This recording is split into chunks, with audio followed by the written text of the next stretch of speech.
Le Centre universitaire de recherche pour le développement économique et social a organisé un atelier de 2 jours du 19 au 20 mai 2022 sur le thème disponibilité et utilisation des données d'enquête disponibles à l'ISTEBO.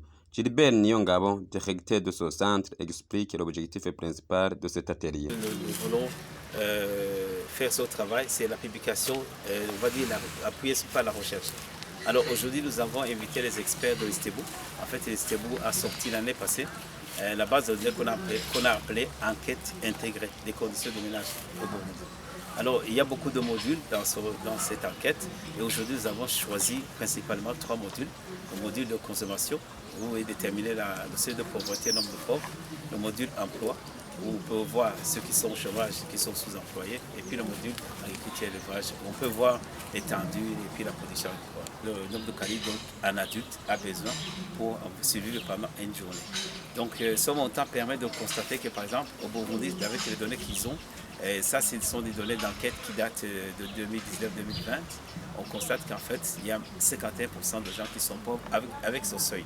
Et je dois dire ici que ce seuil, c'est un seuil national. Nous les chercheurs par exemple, ça nous permettra de faire un autre seuil, de regarder par exemple un seuil international et de comparer. Donc ce seuil national nous permet de comparer par exemple le Burundi avec le Congo ou bien d'autres pays. Mais nous, par exemple, les chercheurs, ça nous permettra de voir avec ce seuil, si on peut chercher un autre seuil. Avec ça, on a 51% de Burundais qui sont pauvres. Et ça, c'est différent, par exemple, du seuil qu'ils avaient choisi en 2014. En 2014, ils avaient choisi 1744, ils avaient trouvé 64% de gens qui sont pauvres avec ce seuil. Donc ça, c'est quelque chose qui est très différent. Deuxième chose, on peut aussi comparer, par exemple, les taux de chômage. On a constaté que le taux de chômage, c'est autour de 2%.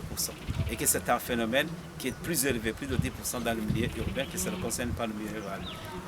Tandis que le milieu rural est plus concerné parce que la question qu'on appelle sous-emploi. Et puis aussi au niveau de la production agricole, on a constaté que la plupart des Burundais, plus de 80%, ils sont dans le milieu rural et ils vivent de l'agriculture et de l'élevage. Tandis que dans le milieu urbain, il y a peut-être 4%. Donc ce qui fait qu'on peut aussi avoir des découpages au niveau administratif, au niveau des provinces, on peut voir les différences. Donc si vous voulez, ce sont des données qui sont, moi j'appelle ça des données cachées au sein de l'ISTEBO, mais que on va dire le commun des mortels pourra comprendre que c'est avec l'aide des chercheurs. Cet atelier, il y a principalement les professeurs. Les professeurs, ils sont invités à publier chaque année dans le cahier du QDS, et là on va produire le cahier du QDS numéro 20.